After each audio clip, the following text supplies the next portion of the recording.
Good morning. So sorry about last week. Today we are going to review a little bit for your test. We don't really have much to review, so then I just kind of want you to catch up on anything that you may have. I'm gonna put some problems up here that I want you to work through, and then we're gonna go through each of them. So take some time to work these problems. Okay. So we're first going to start with some word problems. Okay. All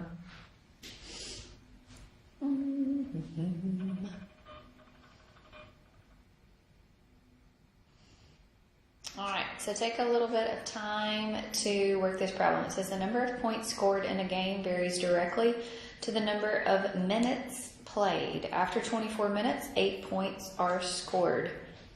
What is the constant of variation? And how many points will be scored after 54 minutes?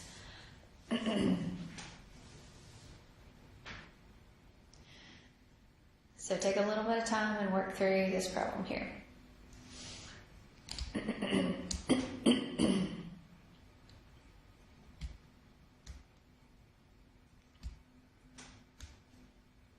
Okay. So, the number of points scored in a game varies directly to the number of minutes played. So remember, after that directly, X is going to be after that. So X is the minutes, and your Y is the points scored. I guess I should say points there. Okay. All right, so the constant of variation, so this is directly. So directly means that this is Y equals KX, right? So to find the constant of variation, we'll say Y over X. So after 24 minutes, 8 points are scored. So this is going to be 8 over 24. So the constant of variation is going to be a 1/3. Okay. How many points will be scored after 54 minutes? So now I want to solve for a missing variable. Okay. So remember, you have your what? You have 24 minutes and 8 points there. So you've got 24 and 8 and 54. And you don't know what the Y is, right? So this is going to be Y over X, and do our cross multiply. So we'll have 8 over 24 is going to be equal to Y over 54. Cross multiply here, so 8 times 54 is 432. 24 times Y is a 24Y. Divide both sides by 24. So Y is going to be equal to an 18. So 18 points will be scored after 54 minutes. Okay, good deal. All right, so you're going to see word problems. You're going to see lots of finding the missing variable. So let's kind of review a little bit with direct variation.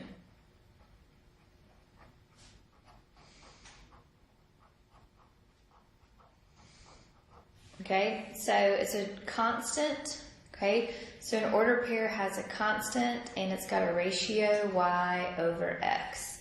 So direct variation has a ratio, okay? The equation for direct variation is Y equals K times X, okay?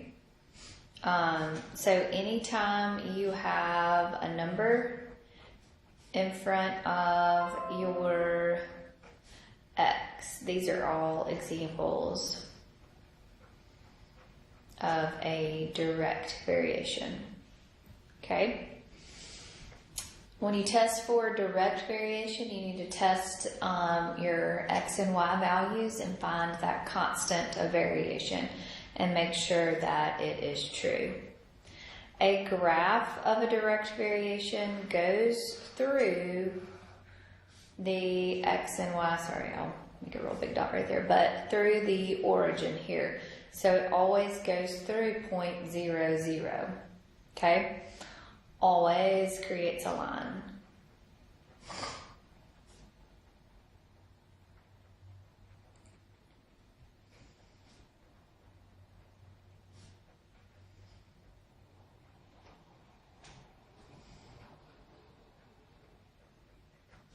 Okay, and to solve for the missing,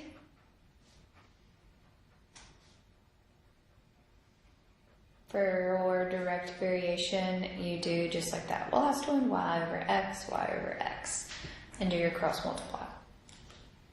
Okay? All right, inverse variation, okay, is the product. So the inverse variation, you're going to have a product is constant with a product. So you'll multiply your ordered pairs. Okay, so the equation for an inverse, okay, so remember it's y equals, k over your x. So some examples of that would be 4 over x, negative 12 over x, 3 over x, so something like that. It's got x in the bottom. Okay, you check the multiple, it has to have that x times y there, so all the ordered pairs have to have that same constant. Okay, the graph of this one is going to be a parabola.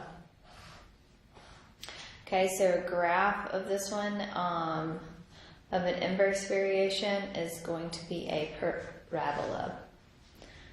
Not a parabola. Already be a parabola is a U shape. Hyperbola, I'm sorry. Okay, so to solve for the missing piece,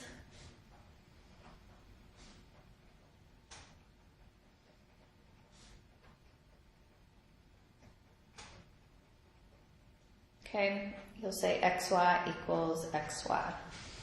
And then to divide, and divide. Okay? Alright, so now I'm going to put some questions up here and I want you to go through and see if you can answer some of them. Okay?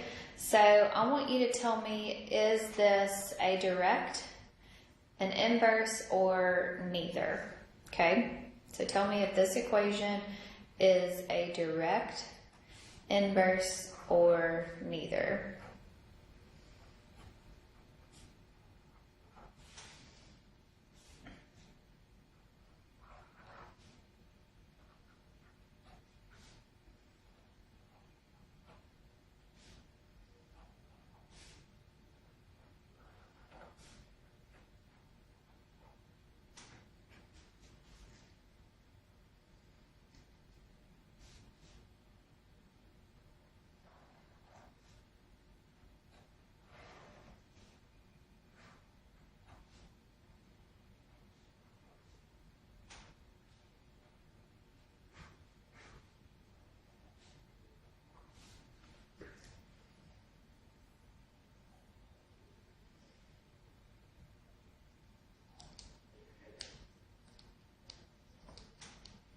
Okay, so look at this first one. This first one, what type of, is it inverse, direct, or neither?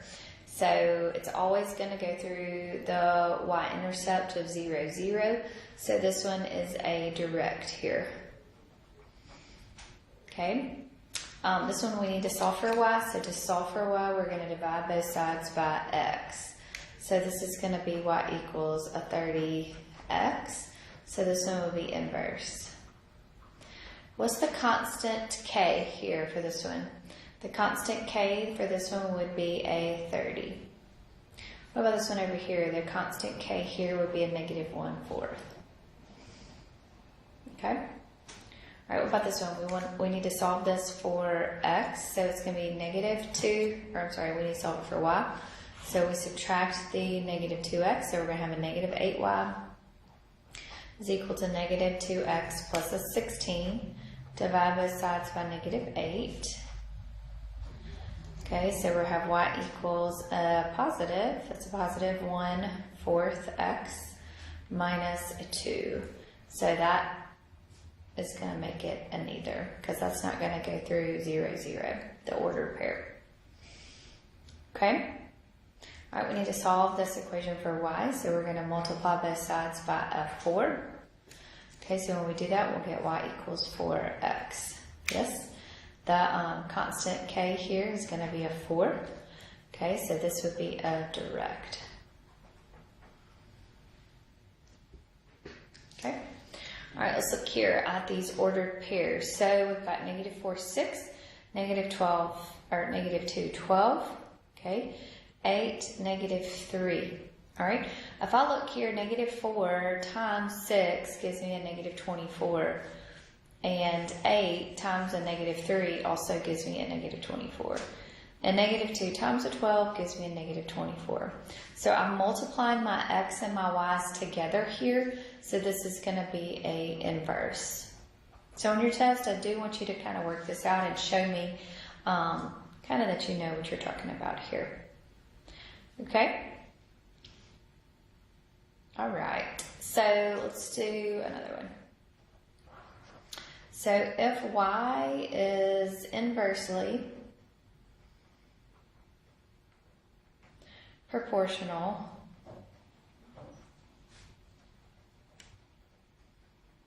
to x and y equals 7 when x equals 9, find x when y equals 14. So I'll do this one for me.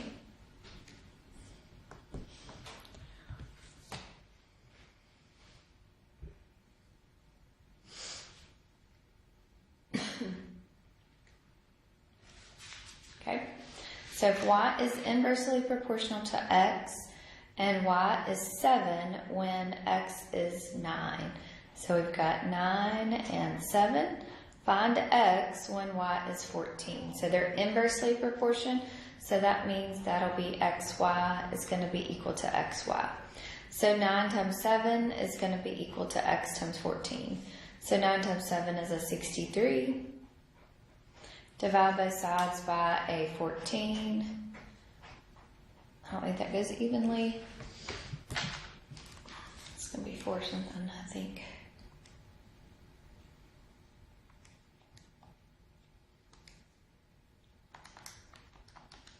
So 4.5. So x would be equal to a 4.5. 4.5 there. Okay. All right. I'm going to put a word problem up here. So on a ski lift, whatever is this? 7. Sorry. On a ski lift, the distance between chairs is inversely proportional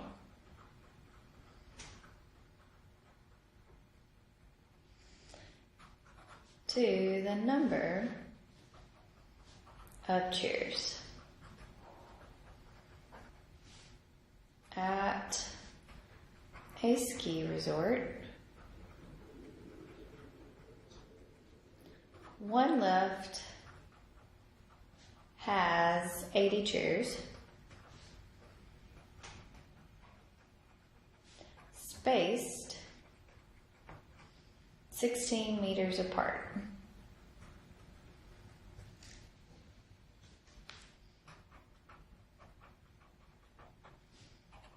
What is the constant of variation?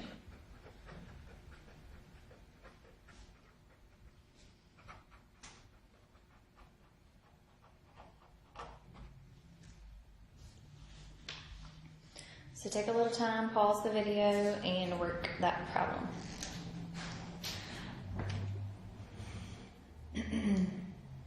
Okay, so the distance between chairs is inversely proportional to the number of chairs. So my x is going to be the number of chairs. And my y is going to be the distance. Okay, so I have 80 chairs spaced 16 meters apart. Okay, so if they're inversely, so it's inversely, so to find the constant of variation, I'm just going to say x times y, right? So 80 times 16, which will give me 1280. Oops. That's my constant of variation. Okay, so if you can work your homeworks, go through all your homeworks and work through those, then you should be excellent for the test tomorrow. So we'll have our test tomorrow, and then on Wednesday we're going to start reviewing for our midterm. Okay, if you have any questions, please let me know.